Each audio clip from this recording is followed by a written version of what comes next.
Hola, bienvenido a Escuela de Periodismo. Una semana más abro las puertas de esta Escuela de Periodismo y te invito a compartir un rato de conversación, de reflexión y de análisis sobre el periodismo. Mi nombre es Enrique Bullido y si quieres te voy a acompañar durante los próximos minutos. Lo primero que me gustaría es invitarte a visitar mi página web enriquebullido.com, donde encontrarás artículos, lecturas, herramientas y material útil sobre periodismo, medios de comunicación, empresas informativas y redes sociales que te pueden ayudar en tu formación, en tu proyecto emprendedor. Te animo a que te suscribas gratuitamente para recibir los contenidos semanales del blog y también para recibir material exclusivo para la comunidad de lectores que estamos creando alrededor del blog.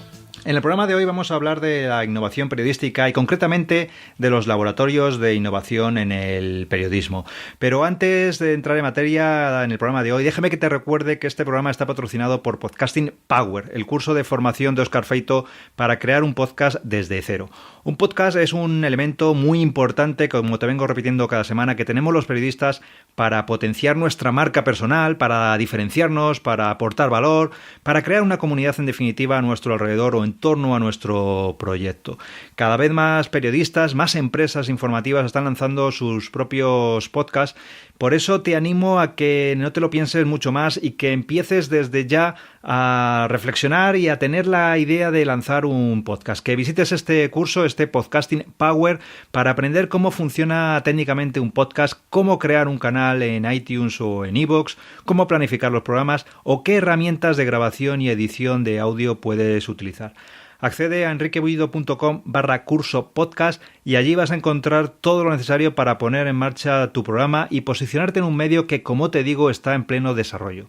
Con un podcast te vas a diferenciar, vas a potenciar tu marca personal y vas a poder llegar a una audiencia interesada en tu contenido. Y ahora sí, vamos a entrar en materia. Como te decía, en el programa de hoy vamos a hablar de la innovación periodística y concretamente de los laboratorios de innovación en el periodismo. Cuando oímos hablar de los laboratorios de innovación periodística, podemos pensar que son algo propio o exclusivo de los grandes medios internacionales como The New York Times o The Washington Post o de medios españoles muy consolidados. Pero nada más lejos de la realidad. Cada vez más medios de comunicación de todo tipo están poniendo en marcha este tipo de iniciativas. Y prueba de que estos laboratorios de innovación no son algo exclusivo de los grandes o de las grandes empresas informativas es el caso del que vamos a hablar hoy, el Laboratorio de Innovación del Diario de Navarra. El Diario de Navarra es un periódico que nació en 1903, por tanto tiene más de un siglo de historia. Es un medio, lógicamente regional, pero muy importante dentro de su área de influencia, de la Comunidad Foral de Navarra, de Pamplona, de la ciudad de Pamplona, pero en general de toda la comunidad de Navarra. Pero evidentemente es muy importante dentro de esta área de influencia, como te digo, pero evidentemente modesto en comparación, o si lo comparamos, con otras grandes empresas. Pues bien, este periódico, con más de 100 años de historia, puso en marcha hace 3 años un laboratorio de innovación. Y para hablar de este proyecto y de la experiencia acumulada en estos 3 años, he invitado al podcast a Alfredo Casares. Alfredo es periodista, director de nuevos contenidos del Diario de Navarra y fundador de este laboratorio de innovación del periódico. Buenas tardes, Alfredo, y lo primero de todo, muchas gracias por hacerme un hueco en tu agenda para poder hablar hoy conmigo. Buenas tardes, Enrique. Muchas gracias a ti por interesarte por nosotros, hombre. Aunque he hecho una pequeña presentación de la historia del Diario de Navarra y de tu responsabilidad actual dentro del periódico, me gustaría que nos contaras un poco más cuál ha sido tu trayectoria profesional, porque si no estoy equivocado, además de en el Diario de Navarra, también has tenido una etapa en la comunicación corporativa y fuera de España también has trabajado, ¿no? Creo que has trabajado también fuera de España. Cuéntanos un poquito tu trayectoria para que los oyentes te puedan conocer un poquito más. Sí, bueno, yo soy periodista, estudié aquí en Pamplona, di clase en la Facultad de Periodismo, empecé a trabajar en Diario de Navarra en 1989, que es cuando comenzábamos en las tradicionales prácticas en los medios. Tuve un par de estancias cortas en Estados Unidos, después estuve 2 años como redactor jefe en Miami, en el Nuevo Herald. Regresé al periódico, después de otros 6 años tuve un periodo en el Corte Inglés, cuando se inauguró aquí el centro de Pamplona, en comunicación corporativa y después en la parte comercial como subdirector del centro, lo que también me aportó una parte de gestión y de la parte del negocio que fue muy importante y también me formé en todo ese ámbito y en 2011 regresé para intentar echar una mano en todo el proceso de transición digital, transformación, y en ello estamos. Como decía, hace 3 años, ¿no?, que habéis puesto en marcha este diario o este laboratorio de innovación dentro del periódico. ¿Cómo surgió la idea de ponerlo en marcha? Mira, teníamos muy claro que necesitábamos incorporar distintos perfiles y prepararnos para ser capaces de lo que iba viniendo, ¿no? Y que ya éramos, podíamos intuirlo. Y un medio como el nuestro, que tenía y sigue teniendo una plantilla bastante homogénea, gente que normalmente ha trabajado en el periódico, que es de aquí, de la comunidad, que tiene un valor enorme de conocimiento de la comunidad, pero también tiene una mirada sobre la realidad quizá un poco homogénea, y sobre todo son perfiles más relacionados con el periodismo impreso tradicional, ¿no? Había experiencias de medios, y yo me he mantenido la relación con colegas y con excompañeros internacionales durante este tiempo. En las universidades, sobre todo las universidades americanas, tenían un modelo de laboratorio que era interesante, y nosotros lo que intentamos aquí es partir de la esencia de buscar la innovación en la mezcla de disciplinas. Ese fue el embrión del laboratorio. No fueron las narrativas ni el periodismo de datos. En 2013, finales del 12, cuando comenzamos a hacer los primeros contactos, lo que nos interesaba es incorporar perfiles diferentes y sumarlos a los periodistas y ver qué generaba eso desde el punto de vista de proyectos, propuestas, desafíos, distintos retos, porque había obviamente soluciones diferentes incorporando perfiles distintos. Y nos acercamos al mundo de la sociología, con sociólogos, con ingenieros informáticos, diseñadores, gente de marketing, del ADE también, y comenzamos un proyecto de incorporar estudiantes en periodos cortos pero intensos, de 2-3 meses, en los que los estudiantes hacían su proyecto fin de carrera con nosotros, y aprovechábamos para que ese proyecto fin de carrera formara parte de un proyecto aquí interno, ¿no? Y así arrancó. Fue desembocando también en formación. Trabajamos con Design Thinking también desde 2014, con arquetipos, con algo que ya está asumido bastante en los medios, y tratar de poner mucho el foco en el ciudadano y en cómo atenderle. Y luego sí que ha habido una progresiva especialización en el prototipado de aplicaciones, en el periodismo de datos y en las narrativas, sobre todo porque también necesitábamos tener un impacto en el día a día, ¿no? Y en eso estamos ahora. Ahora vamos a ir profundizando un poquito en los perfiles que me has dicho, en las diferentes disciplinas, pero me interesaba, subrayar una cosa que has comentado, que nació de la Universidad Pública de Navarra, o la Universidad de Navarra, con la colaboración con ellos. Las dos universidades, porque la Universidad de Navarra tiene los perfiles de periodismo, y la Universidad Pública de Navarra es más politécnica, tiene la sociología y también las ingenierías, y luego hay otras escuelas formativas aquí en Navarra que han ido aportando distintos perfiles también de audiovisual, diseño.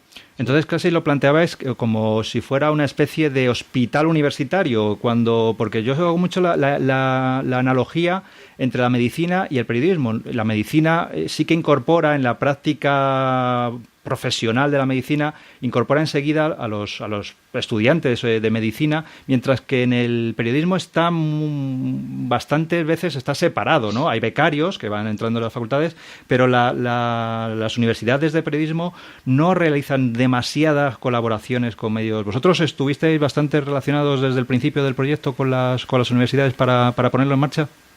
Sí, al principio sí, y no tuvo el mismo efecto que esperábamos, y se fue desarrollando de manera natural. Y ahora te comento según también el tipo de universidad y la flexibilidad que ofrecen los currículos. El modelo y perdona por el neologismo, pero el de Teaching Hospital que tú mencionas, sí, es un modelo muy americano. Ellos lo aplican, les funciona bien, y ahí hay modelos de prácticas en los que los estudiantes hacen un periódico entero o hacen una programación de televisión. Yo admiro mucho la capacidad que tienen, además de hacer un buen periodismo, de aprovechar los recursos universitarios para trabajar sobre el terreno, ¿no? Aquí hay una separación muy grande. Los proyectos que hacen los alumnos siguen siendo proyectos de mentiras, en general.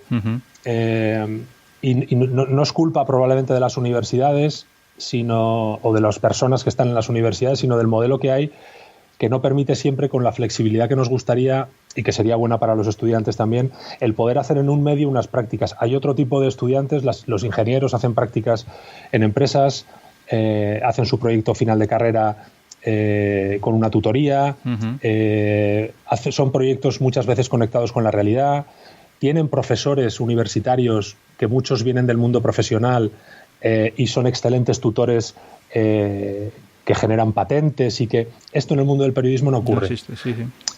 No sé muy bien por qué, supongo que tiene que ver el currículo y el tipo de gestión universitaria que hay que hacer, ¿no? De la gestión académica.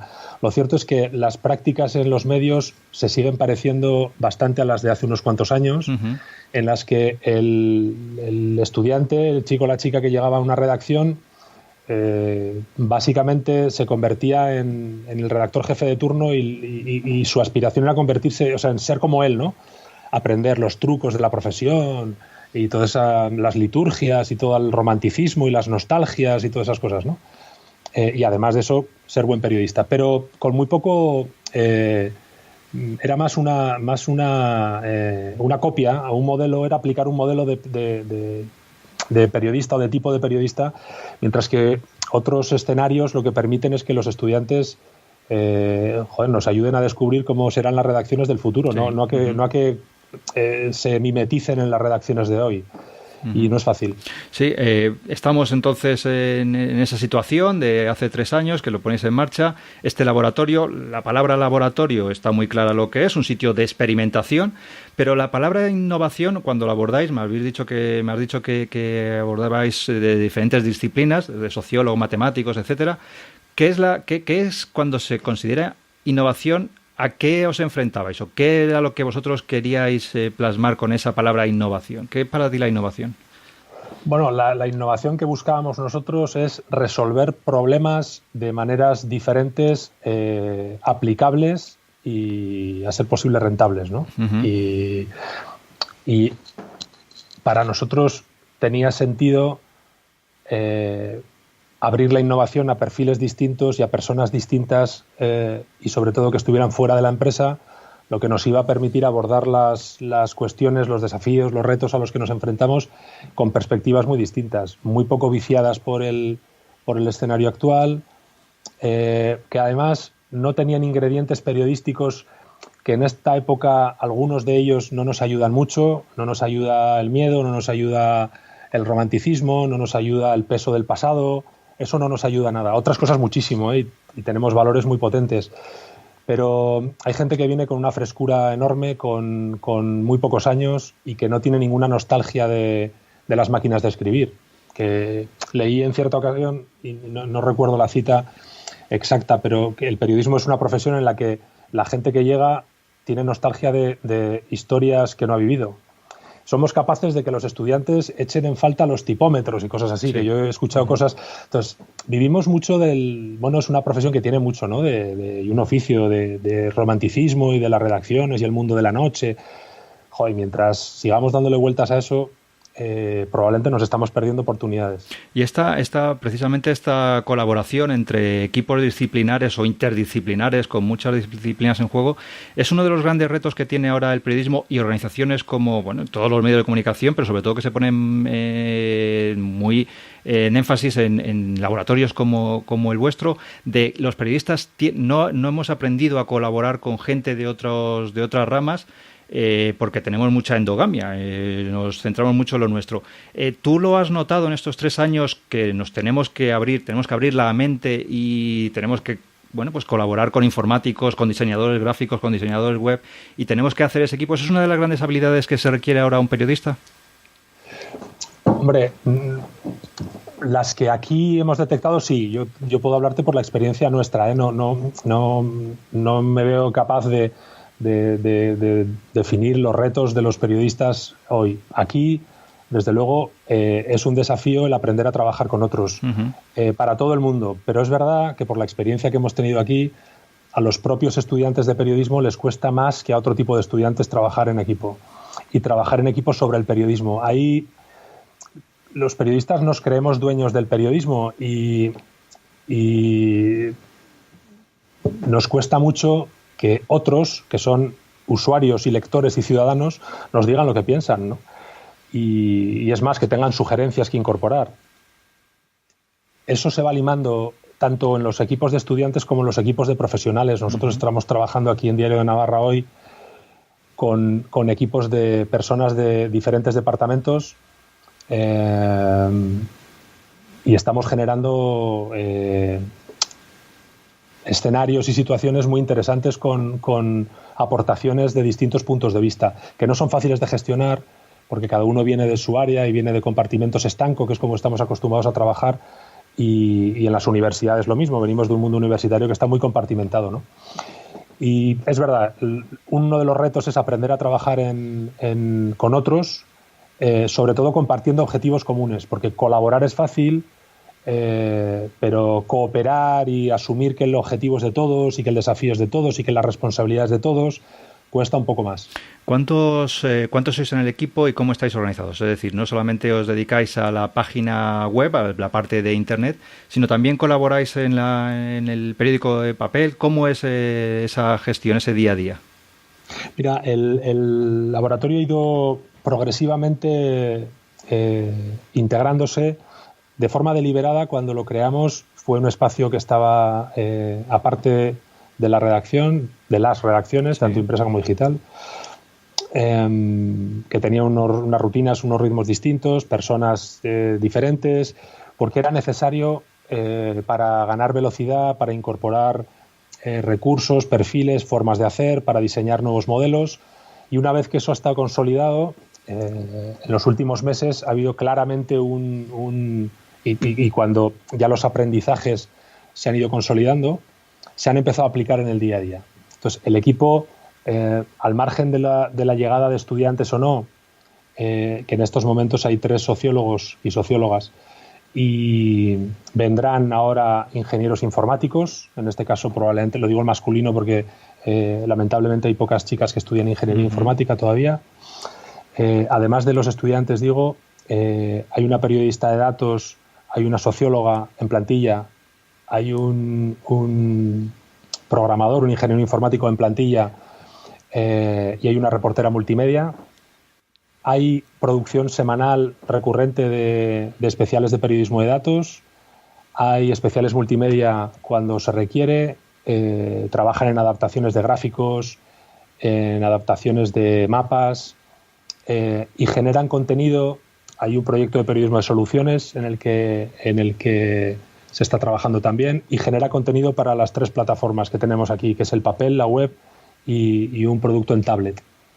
No siempre todo se puede publicar en papel porque hay textos que por lo cortos que son, porque la preeminencia del gráfico es muy alta y tiene menos narrativa, al periódico le cuesta más absorber eso porque el periódico sigue funcionando con unos parámetros más tradicionales de cuerpo, texto, las fórmulas, y bueno, necesita otro tipo de recursos y a veces no los puede absorber, y otras se generan 2 versiones, se hace una versión para el papel y se hace una versión para más digital. Pero sí que he notado, por ejemplo, no sé, que se me ocurre que las ideas sí que fluyen más entre unas plataformas y otras, aunque no pueda aplicarse, como me decías, para el papel, pero sí que hay en la gente incluso del papel que contribuye también con sus ideas a...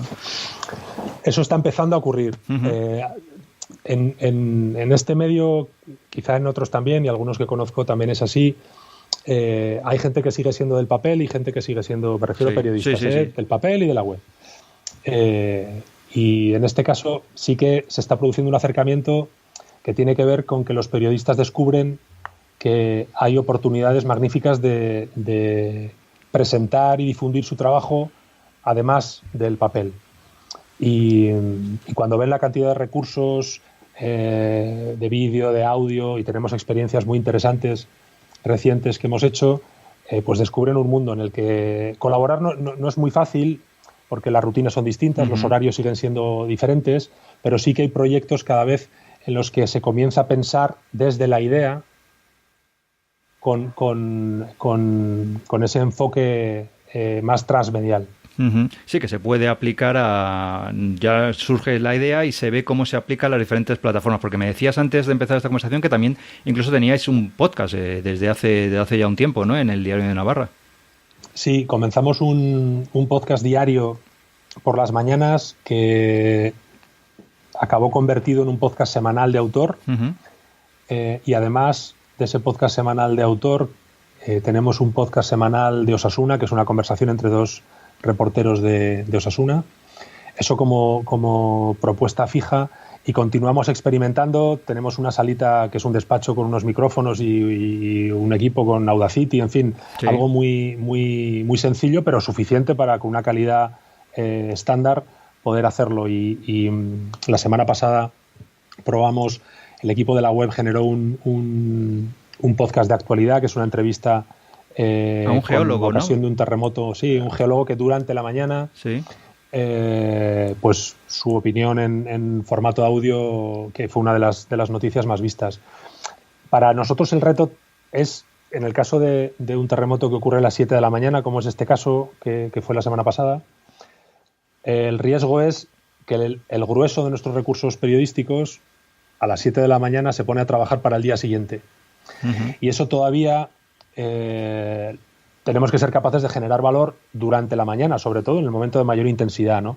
Y en eso estamos trabajando poco a poco y vamos dando pasos. ¿Cómo ves tú, y ahora pasamos seguimos avanzando con el laboratorio, pero cómo ves tú el tema de los podcasts? ¿Qué futuro le ves en España? Porque parece que poco a poco, pues ya sea con las iniciativas como Podium Podcast, ahora Onda Cero también ha empezado a poner algunos podcasts específicos, no a partir de programas de radio. ¿Tú crees que este formato tiene recorrido?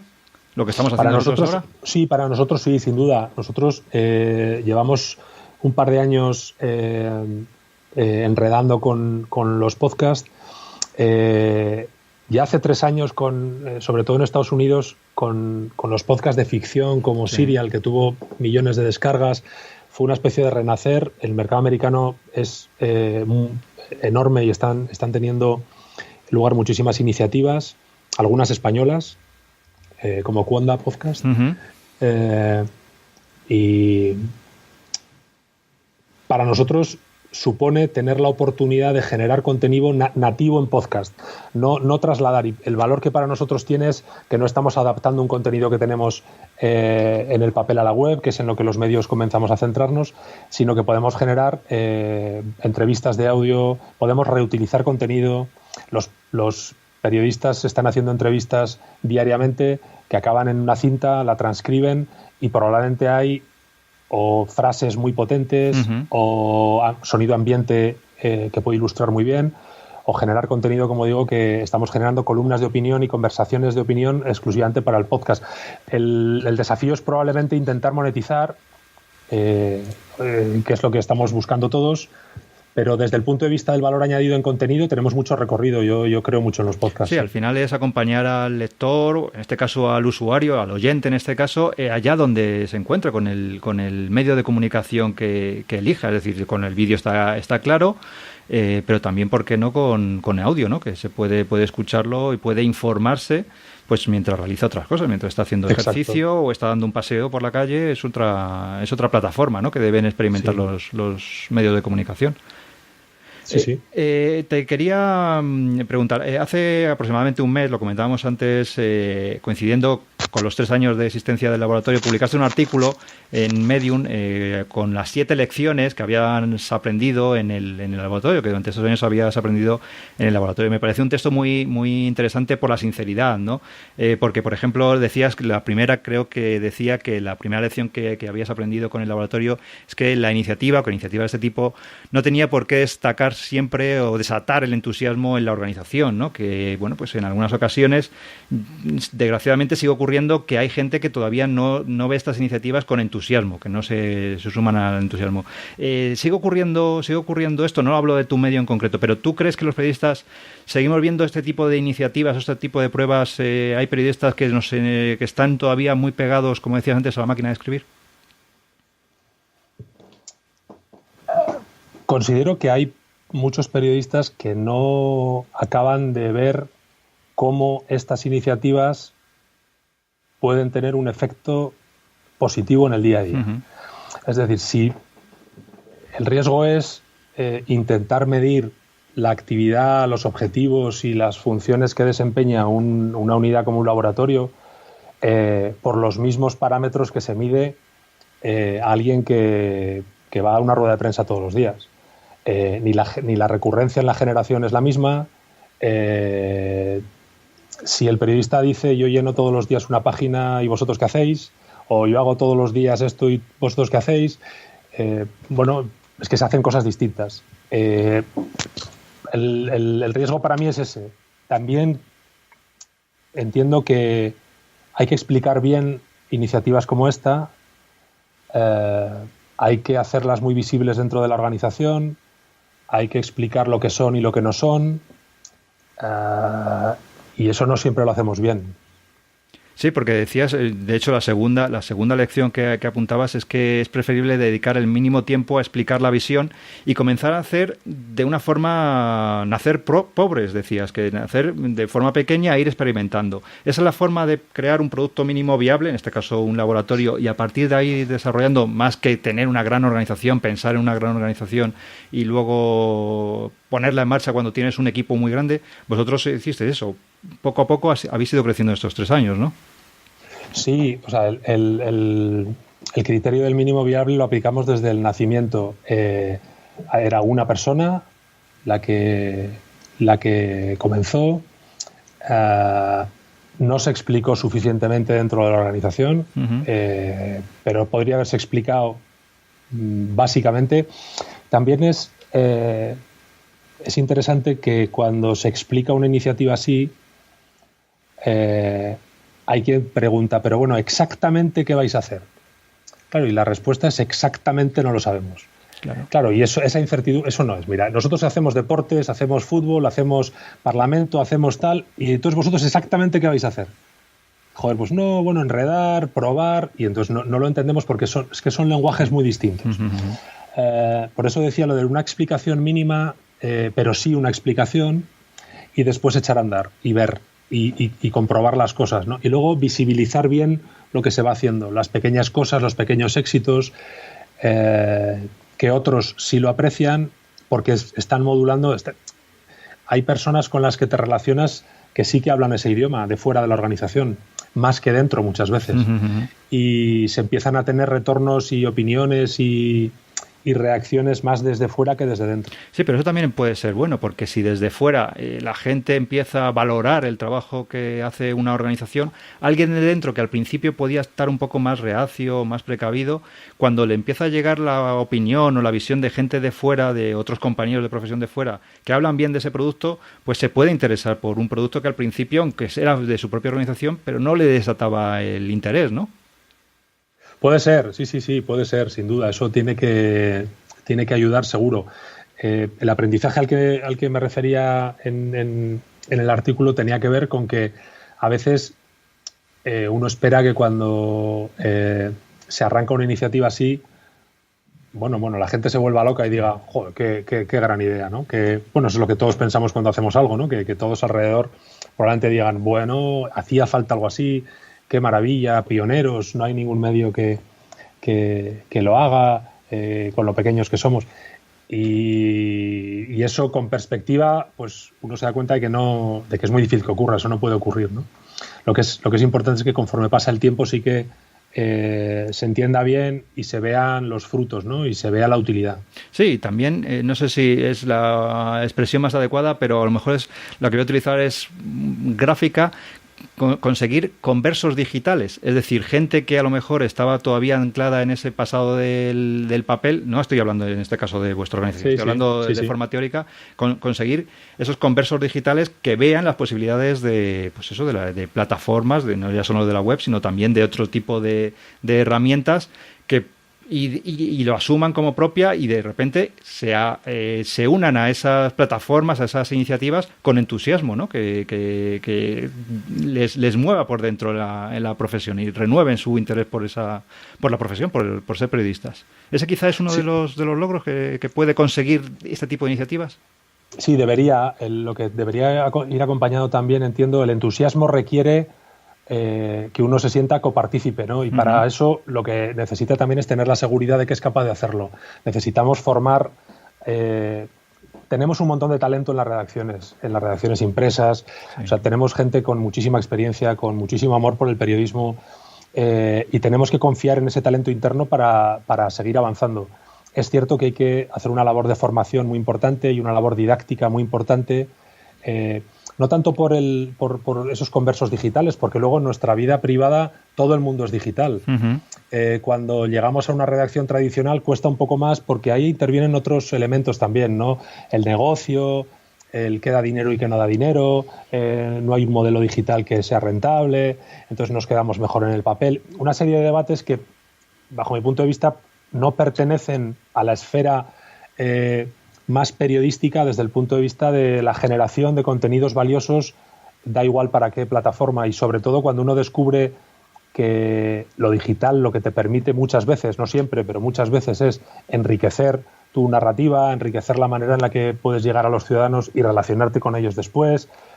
Ahí se abren oportunidades muy importantes, pero insisto, la formación y la didáctica son claves en esto probablemente. Y de esta experiencia de estos años, ¿cuál crees que es la mejor iniciativa? ¿Trabajar inicialmente, poner en marcha proyectos de ese tipo inicialmente al margen del día a día de una redacción, o nacer ya dentro de la redacción? ¿Cambiarías algo de esta evolución que habéis tenido vosotros? ¿Cómo lo enfocarías si tuvieras que volver a poner en marcha una iniciativa de este tipo?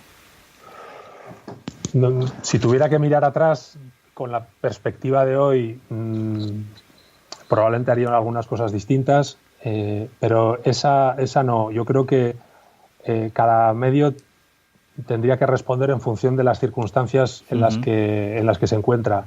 Y nosotros en 2013, una iniciativa así,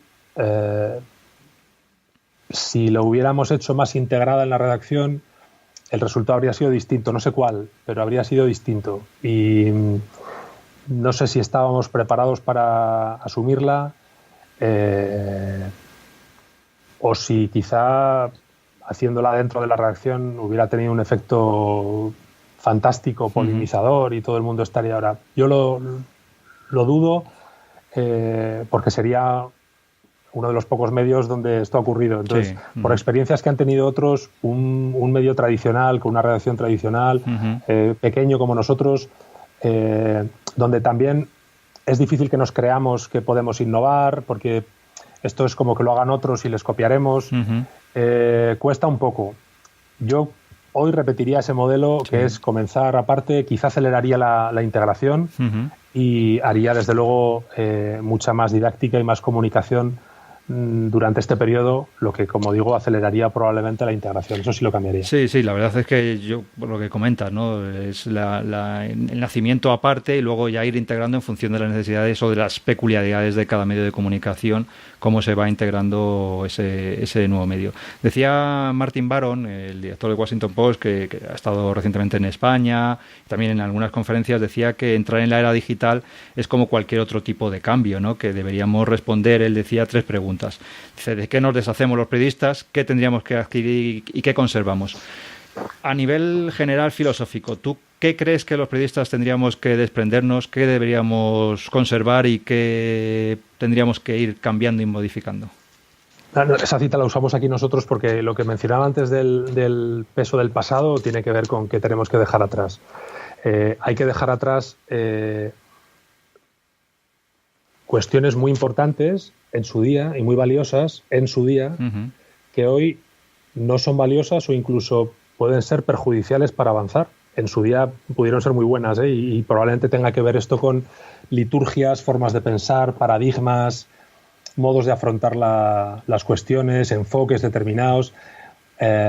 y el peso del pasado. El pasado ejerce un peso enorme, ¿no? Tanto, sobre todo en las redacciones donde son antiguas, donde la nuestra es un medio con 114 años y la antigüedad media de las personas en la redacción es muy alta, ¿no?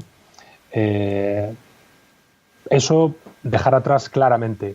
Mantener los valores periodísticos, el rigor, el entusiasmo, la búsqueda de la verdad, el estar al servicio de una comunidad, como es nuestro caso, e incorporar probablemente, además de muchas cuestiones tecnológicas, incorporar la parte digital, que una de las cuestiones más importantes del periodismo digital o de la digitalización de las empresas en general, pero especialmente para el periodismo, es cómo podemos establecer relaciones mucho más transparentes, cercanas y constructivas con los ciudadanos, con los lectores.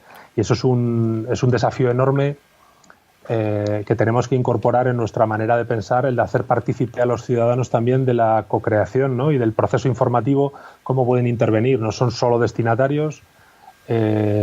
Cuando uno publica no acaba la historia, probablemente empieza, y hay que entender que hay un mundo lleno de conversaciones y de intereses y que los lectores son gente muy lista. Para ir terminando, Alfredo, de cara al futuro, ¿cómo ves la evolución de vuestra iniciativa, de vuestro laboratorio en los próximos años? ¿En qué estáis trabajando? ¿Por dónde crees que podéis seguir avanzando? En los próximos años no me atrevería a contestar. Sí, en los próximos difícil, meses, efectivamente. En los próximos meses, por un lado, continuar con la generación de nuevas narrativas y con una integración mucho más completa en el día a día. Y desde el punto de vista de la experimentación, probablemente el vídeo en 360 y algo de realidad virtual, que para nosotros son elementos, bueno, que están un poco lejanos, pero queremos aprender y tenemos experiencias en marcha ya sobre eso. Porque seguro que en el proceso de generar eso encontramos muchísimos ingredientes valiosos para lo que estamos haciendo. El seguir teniendo metas. Recientemente alguien me preguntaba, ¿qué hacéis vosotros haciendo vídeo en 360 o preparando alguna cosa en realidad virtual? El espíritu, primero porque es gente que tiene 22 o 23 años la que hay aquí, y es gente que está pensando en estas cosas, no está pensando en cómo hacer un suplemento de moda, ¿no? Está pensando en cosas y siempre tiene metas y tiene, la verdad es que retos muy, muy desafiantes. En ese camino hacia cumplir esos retos descubrimos un montón de cosas que no las descubriríamos si no nos pusiéramos esas metas, y por ahí tratamos de mantener el listón ahí un poco lejos. Sí, lo que decías, uniendo, y corrígeme si me equivoco, pero uniendo esto, ya más importante que las nuevas plataformas o las nuevas narrativas, pues eso, como dices, del vídeo de 360 o la realidad virtual, es que toda esa innovación, lo unimos con el principio de la conversación, es que esa innovación es que dé servicio a la comunidad, ¿no? Orientada a que cualquier innovación que se ponga tenga su fin en ser útil a la comunidad. Ese es, supongo, vuestro lema, ¿no? Como un laboratorio de innovación. No innovar por innovar, sino innovar con un sentido, ¿no? Sí, claro, eso, o sea, es aplicar. Y teniendo en mente, nosotros trabajamos con arquetipos de usuarios y con arquetipos de ciudadanos, y tenemos destinatarios a los que van nuestras propuestas, nuestros productos o servicios, y estamos trabajando de manera muy, muy disciplinada en generar valor para segmentos y para grupos de usuarios concretos, y con esa filosofía trabajamos, claro que sí. Pues nada, ya ha sido un placer, ¿no? Yo creo que nos has explicado muy bien en qué ha consistido este proyecto que lleváis ya tres años con él, de un periódico de Diario de Navarra, un periódico centenario con más de 100 años de historia, modesto en cuanto a su estructura, influyente en su ámbito geográfico, y que hace 3 años puso en marcha este laboratorio de innovación. Si quieres, Alfredo, cuéntanos para terminar dónde te podemos localizar, dónde te pueden localizar los oyentes, en tus redes sociales, las coordenadas que quieras, tu perfil en Twitter, no sé, los sitios donde estés activo, por si alguien quiere seguir vuestro trabajo. Hay una cuenta en Twitter de DN Laboratorio y una cuenta en Twitter a mi nombre, Alfredo Casares, y en la página laboratorio.diariodenavarra.es y en la diariodenavarra.es en nuestra página web. Encantado de estar contigo, de charlar y de continuar hablando de estas cosas que que es muy importante que lo hagamos. Dejaré los enlaces ahí en el artículo, Estupendo. y también algunos especiales que habéis hecho muy chulos, algunas de los encierros. Recuerdo uno del recorrido de los encierros, unos interactivos, unos mapas interactivos muy muy interesantes. Echarle un vistazo, lo recomiendo que le echéis un vistazo a la página web del laboratorio del Diario de Navarra, que hay auténticas obras de arte, de diseño y de utilidad, ¿no? Lo que hablábamos antes de utilidad. Muchas gracias, Alfredo, por aceptar la invitación, por dedicarme estos minutos, y estamos en contacto. Estupendo, gracias, Enrique, un abrazo. Un abrazo.